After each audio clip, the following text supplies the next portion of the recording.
Tashqi ko'rinishdan ikkalasi ham laboratoriya idishiga o'xshaydi.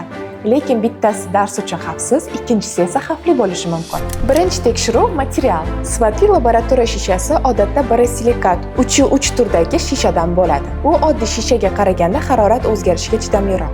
Fakt uchun asos borosilikat 3.3 shisha ISO 3585 bo'yicha laboratoriya va kimyo sanoati jihozlarida ishlatiladigan kimyoviy va termik chidamliligi yuqori material sifatida ko'rsatiladi. Uning o'rtacha chiziqligi kengayish koeffitsiyenti 3.3. Ikkinchi belgi o'lchov chiziqlari. Laboratoriyada 50 ml degani taxminan emas, aniq 50 ml bo'lishi kerak. Chiziqlar notekis, yozuvlar xira yoki tez o'chadigan bo'lsa, bu jiddiy signal. Agar gap reaktiv haqida bo'lsa, faqat nomiga qarab sotib olish mumkin emas. Yorliq, xavf belgisi, saqlash sharoiti va SDS hujjati bo'lishi kerak. SDS yo'qmi?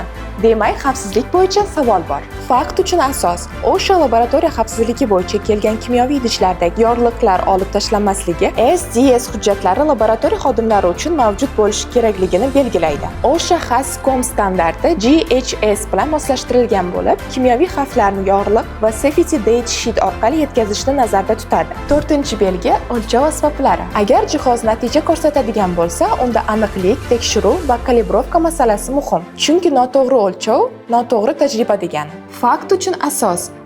ISO sinov va kalibrovka laboratoriyalar uchun kompetentlik, xolislik va barqaror ishlash talablarini belgilovchi xalqaro standart hisoblanadi. Sifatli laboratoriya jihozi faqat chiroyli ko'rinishi emas. Bu xavfsizlik, aniqlik va uzoq muddat foydalanish. Edistabda jihozlar tanlashda aynan shu mezonlarga e'tibor beriladi.